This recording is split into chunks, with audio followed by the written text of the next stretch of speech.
Ani shaltala tukiri nunno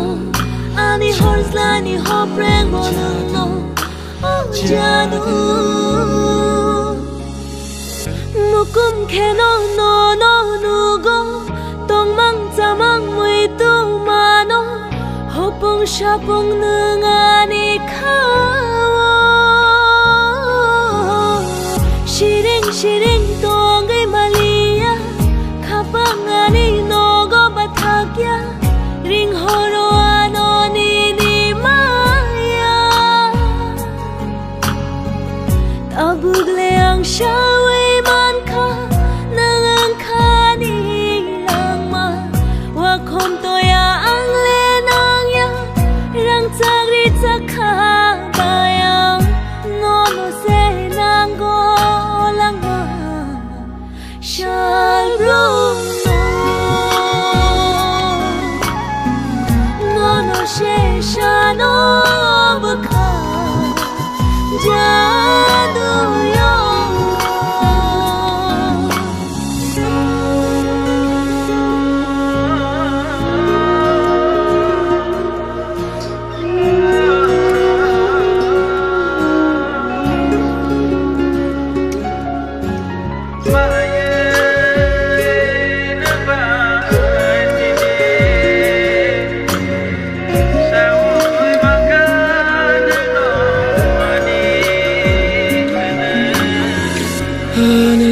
Thuk ma bo nung no Ani khak chang ma bo nung no Thuya shak ni khao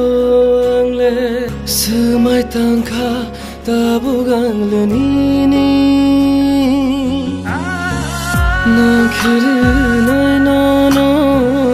A tu kiri kha gui fa no Mo tok thu bi wi to na Kha pango Ishiri shana mui no no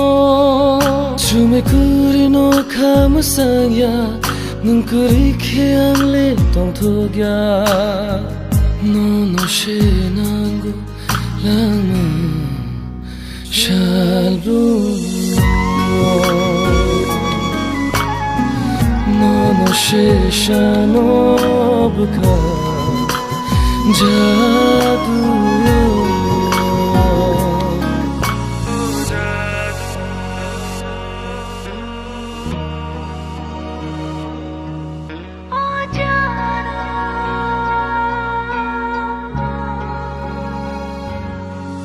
Ani shaltala tukiri nunno Ani hoslai ni hopreng nunno Oh jadu